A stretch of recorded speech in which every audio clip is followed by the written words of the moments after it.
But the two servants that doubled the money that was given to them had something to show, and the man who did the least had to do the most talking.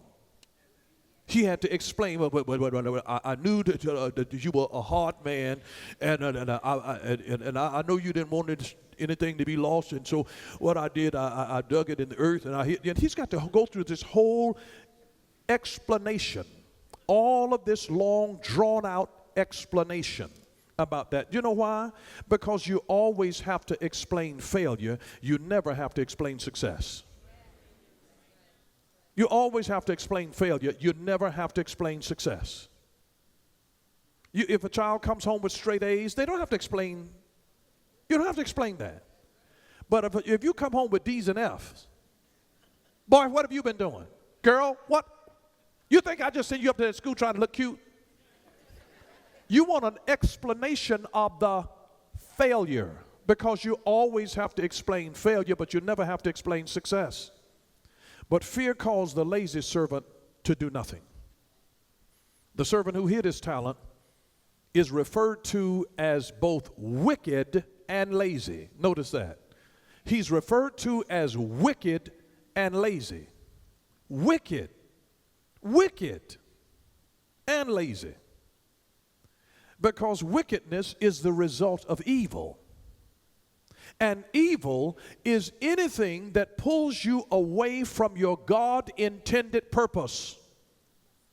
Evil is anything that pulls you away from your God-intended purpose.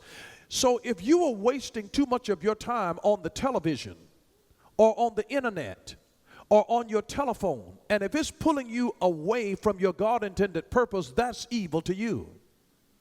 See, evil has to be defined as that pulls you away from your God-intended purpose. If we were formed for the worship of God, and if something is pulling you away from what God has called you to do and to be, that thing is evil to you. If it is a distraction to you, that becomes evil. And that's why pretty things can be evil to you, because it becomes a distraction. Now listen, there are too many people that get caught up on the whole idea of success. The Bible doesn't even really use the word success a whole lot. What the Bible uses in relationships of the character of his children is faithfulness. Faithfulness. If you are faithful over a few, I'll make you rule over many. And that was the promise to them. Well done, thou good and faithful servant. He says, you've been faithful over a few, and I will make you ruler over much. And he took the one who had hid the 24 years worth of salary and put it in a hole, didn't make any profit off of it. He says, take that away from him and give it to the other one that has 10. Give it to the one who's done something with it.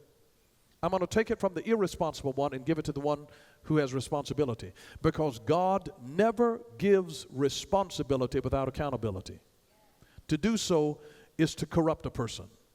It is to corrupt a person. So God loves us too much.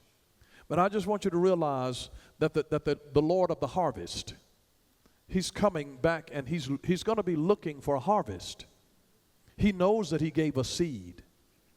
He knows that he gave us earth. And he knows that he sends the water on the earth. He's coming back for a harvest.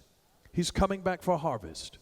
Whatever it is that God has given you into your life, there are gifts, there are talents, there are abilities, there are money, there are relationships, there's contacts, there's influence that God has given to you. You need to take inventory and see, let me check and see. I need to make a detailed record of what God has given me, because if I don't know what I've got, I don't know how to use it. And it's as though it's hidden. It's hidden. You get judged when things have not been put to use because it was hidden. And so he says, well done, thou good and faithful servant. He's saying, show me the money.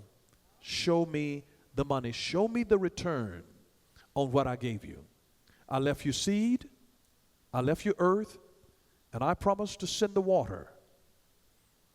And he promised that a system would be put in place that as long as the earth remains, seed, time, and harvest, would remain, hot and cold, summer and winter. He says, as long as the earth remains, that process of multiplication will always remain in the earth. And he's just looking for people, not necessarily to be so super successful.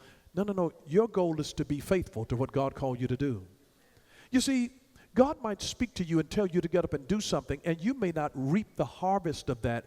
But if you were faithful in the act of obedience that God called you to do, that is success. Success is being faithful in what God called you to do, whether it worked or not. Whether you sow any fruit. Sometimes it might be dealing with a spouse, and God might say, you know what, I want you to bite your tongue, hold your tongue, and be kind to him. And they still might be abusive, and they might still walk out and leave you. But that's not on you. Your thing is that I have obeyed God. I've done, Lord, what you told me to do.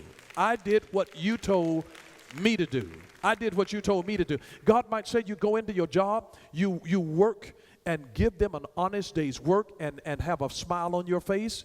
Be joyful with a great attitude, appreciative, and I want you to even pray for the leadership on your job. I want you to pray for those folks. I know they may be devils, but pray for them. And he said, and you know, and that you can go into work, and there still might be a hostile work environment, and people may still be nasty and be unfair to you, but you will be faithful, because God is not going to judge whether or not what their reactions were to you, but he's judging your reaction. We are responsible for what God gave us. We know something they don't know, and we are responsible. We can't control the reactions of others, but we can control our actions. And our thing is, can we be faithful? Can we be faithful to model a God character in the lives of others? Can you be faithful? Can you be faithful to be his representative in the earth? He's just looking for faithful people. He's looking for somebody who's faithful, because if we are faithful, he knows that harvest will come. He's just looking for faithful people, because the master's coming and he's going to say, show me the money. Show me the money.